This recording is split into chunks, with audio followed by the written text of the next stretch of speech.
Ladies and gentlemen, boys and girls, children of all ages, it is Sean Thomas back to you.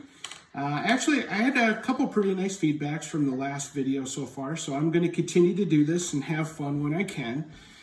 Somebody suggested that I call it Lessons from the Backyard, which I kind of liked it. But of course, right now we're going to start indoors, but eventually we're going to be going into a yard, but we're not going to go into our yard. We're going to go into my good friend Jason Stewart's yard, where we're going to be cooking over coals. So what am I cooking? I am cooking Hunky Chicken. Hunky Chicken is a old school family recipe, a Hungarian dish that's referred to as chicken paprikás. And it is a dish that we grew up eating quite frequently. And it's basically a chicken dish with dumplings. And it means a lot to me. And the coolest thing, if you can see right there, with my lovely camera person, Emma. This recipe is written by my grandmother. This is Shirley Annie's handwriting. And it's just really cool when you get to go through, you know, the old recipe boxes and find recipes that belong to family members that are gone. You know, of course, my grandma and grandpa are always with me, but it's just extra cool when you get to cook with her. So what we've done so far is, if you'll take a look inside the pot here, we have one large onion chopped up and salt and pepper, and we've also got some oil in there.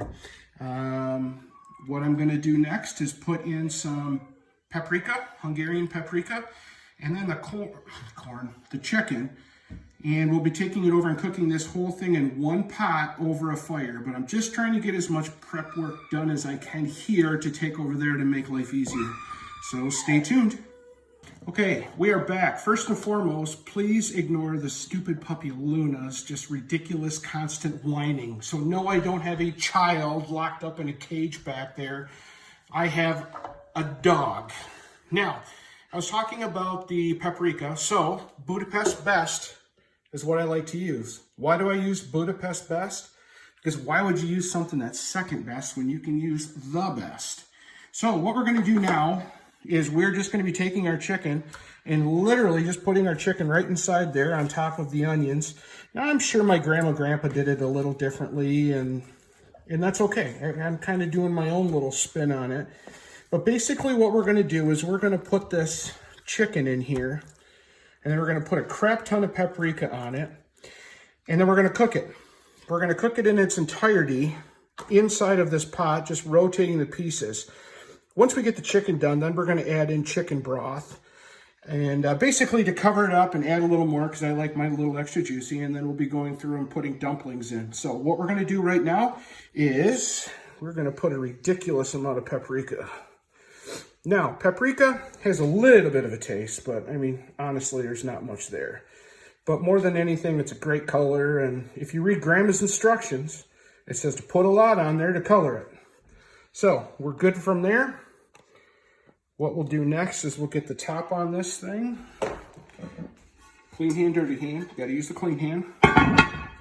And then from there, we are going to start working on doing our dumplings. All right, now it's time to make the dumplings. Now, this isn't anything that takes any great skill or any massive amount of time.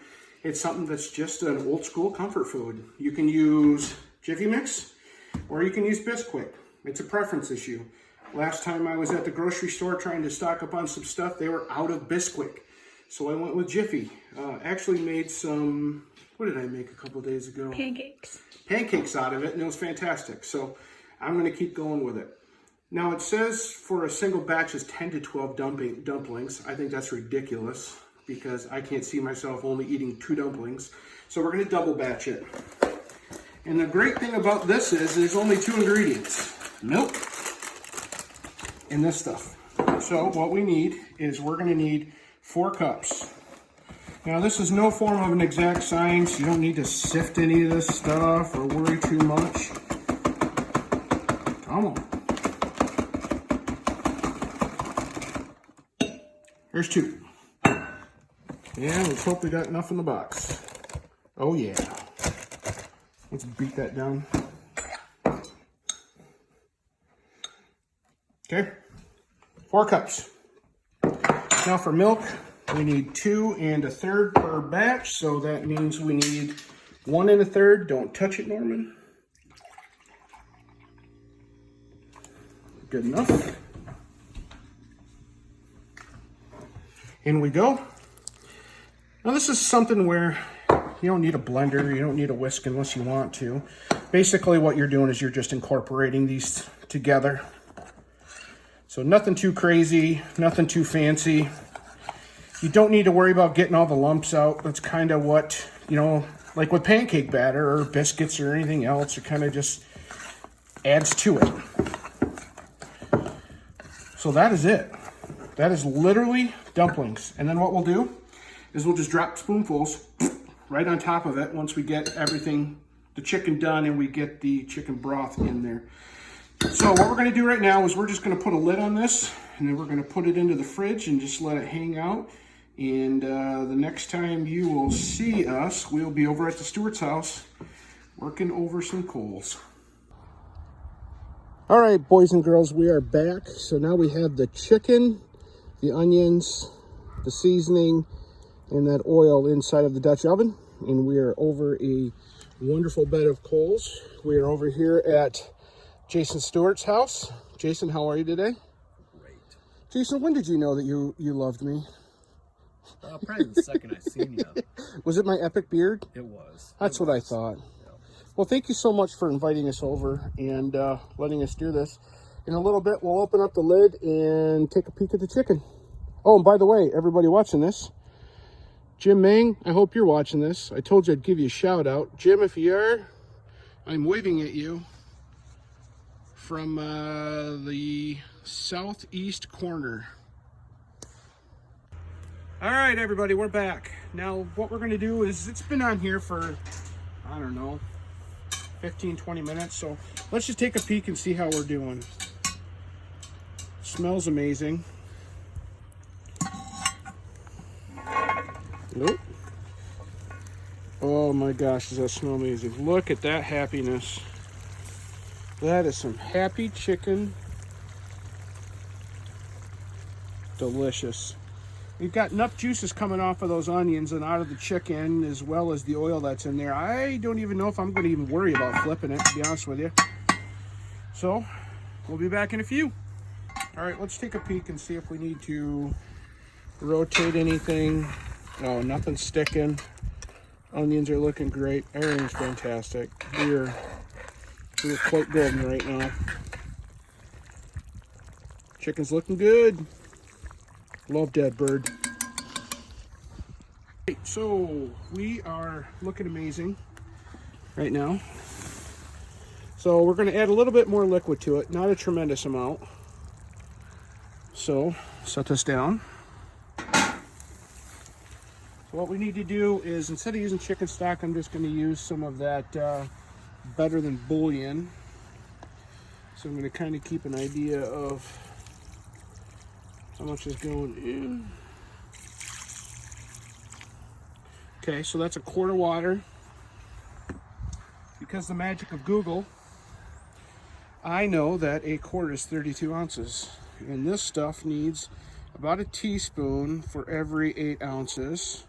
I normally use chicken stock, but again, because of this stupid COVID thing, chicken stock's not as easy to find as you think. So that looks like a teaspoon. So's that one. Yeah, so's that one. And because you can, I hear you giggling back there, girl. And because you can never go wrong with a little extra chicken flavor, we'll go a little fat.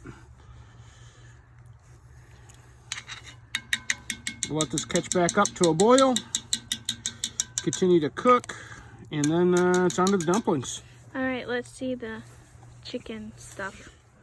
Chicken stuff. Better than bouillon. All right.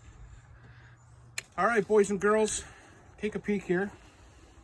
Since we did add that more liquid into it, it is looking absolutely marvelous. Actually, I'm going to move this over here, Em. So, now it's dumpling time. Just take a chunk, drop them in. Take a chunk, Just keep dropping them in. So some of these are going to kind of turn into a thickening agent, but the majority of them are going to stay somewhat consistent of their size. So you just randomly put them in. Whoop. That guy will turn into a biscuit.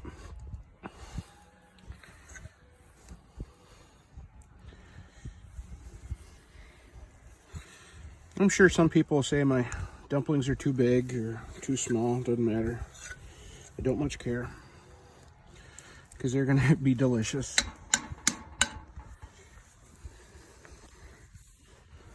What do you think, Em? How they looking? They're looking great.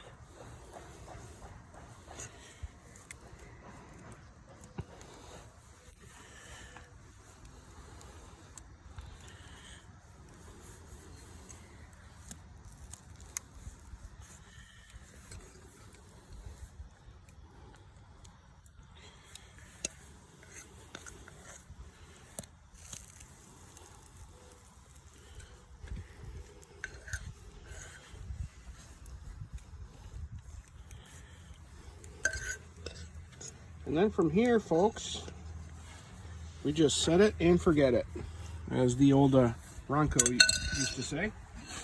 So we put the lid back on, anywhere from 12 to 15 minutes, they'll be ready. They stand a little long, not gonna hurt anything. You definitely want them done though. You don't want them gooey feeling. So in about 12 minutes, we'll give them a check. Then from there, we'll see where we're at. All right, time is up. Let's see how we're doing. Oh, look at that goodness. We are done and ready to go. So you can kind of just see, you can break one open and see it's done. That's the beauty of a dumpling. It's like a biscuit with happiness. Next stop, we eat.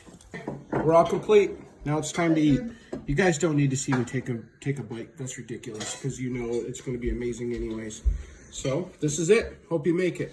And this video was proudly sponsored by Molson Canadian, even though they don't have a clue that they are a sponsor. And remember, Molson Canadian, the second best thing to ever come out of Canada. Why not the first, you ask? Because that's Bryan Adams.